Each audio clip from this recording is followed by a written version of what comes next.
சற்று முன் கிடைக்கப்பெற்ற மிக மிக முக்கியமான செய்தி ஒன்று வெளியாகி உள்ளது. அந்தர்பல்டி அடித்துள்ளார் பேட்டி பழனிவேல் தியாகராஜன் அவர்கள். திமுகவின் அமைச்சர்கள் பல பேர் ஊழல்வாதியாக இருக்கிறார்கள். அதில் நியாயமாகவும் தனது ஒட்டுமொத்த அமைச்சரவையில் பணியாற்றக்கூடிய அதிகாரிகளை தனது கட்டுப்பாட்டில் வைத்து செயல்படக்கூடிய ஒரே அமைச்சர் என்றால் அது பேட்டி பழனிவேல் தியாகராஜன் அவர்கள்தான். ஊழல் இல்லாத கரைபடியாத கைகள் என்றே கூறலாம். திமுகவில் பல ஊழல் அரசியல்வாதிகள் இருக்கிறார்கள். நிதியமைச்சராக பணியாற்றிய பேட்டி பழனிவேல் தியாகராஜன் அவர்கள் அவர் பதவியில் இருந்தால் ஊழல் செய்ய முடியாது, பணத்தை மக்களிடம் நேரடியாக கொடுக்கக்கூடிய நிலைமை உருவாகும் என்ற காரணத்தினால் ஸ்டாலினிடம் பேட்டி பழனிவேல் தியாகராஜன் பற்றி தவறான தகவல்களை தெரிவித்து அந்த பதவியிலிருந்து மாற்றி எந்த ஒரு பயனும் அளிக்காத ஒரு இலாக்காவை கொடுத்துள்ளார் ஸ்டாலின் அவர்கள். இது ஒரு பக்கம் இருக்க, கடந்த சில மாதங்களாகவே திமுகவின் அமைச்சரவையில் இருக்கக்கூடிய நபர்கள் மீது அமலாக்கத்துறை அதிகாரிகள் விசாரணையும் நடத்தி வருகிறார்கள். அதில் KN நேரு, பொன்முடி, செந்தில் பாலாஜி உள்ளிட்ட பெயர்கள் மிக முக்கியமான இடத்திலும் இருக்கிறது.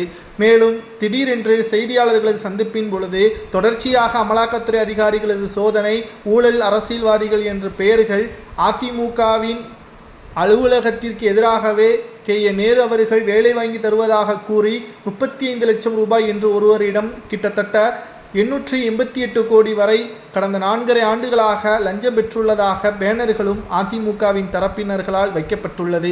இதை பற்றி பேட்டி பழனிவேல் தியாகராஜனிடம் செய்தியாளர்கள் கேட்டபொழுது ஊழல் அரசியல்வாதி என்று தெரிகிறது, பிறகு எதற்காக அவர்களை தேர்வு செய்ய வேண்டும்?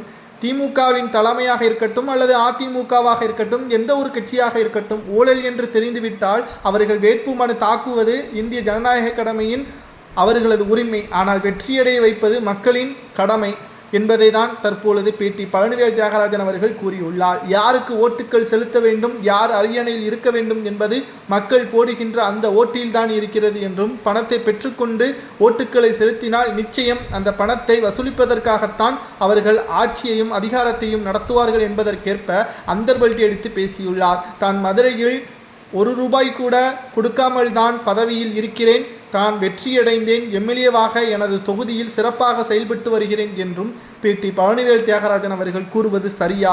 திமுகவில் உண்மையான நல்ல மனிதர் பேட்டி பழனிவேல் தியாகராஜனா என்பதை மக்களாகிய உங்களது கருத்துக்களை கமெண்ட் வாயிலாக தெரிவிங்கள், தெரிந்து கொள்வோம். பேட்டி பழனிவேல் தியாகராஜனின் இந்த செய்தியாளர் சந்திப்பு உங்களது பார்வையில் எப்படி இருக்கிறது என்பதை மறக்காம கமெண்ட் வாயிலாக கூறுங்கள். இதுபோன்ற அரசியல் செய்திகளை உடனுக்குடன் தெரிந்து கொள்ள சப்ஸ்கிரைப் மட்டும் பண்ணுங்க.